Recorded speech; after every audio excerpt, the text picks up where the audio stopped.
dizia que esses sonhos odiar.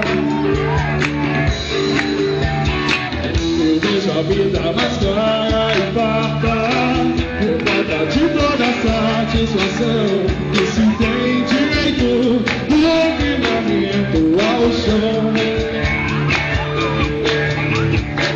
Eu quero ver meu amor não voar, e isso vale pra qualquer pessoa que realizar a força que tem uma paixão. Eu vejo um novo começo de era, de gente fina, elegante, sincera, com habilidade pra dizer mais cedo que não.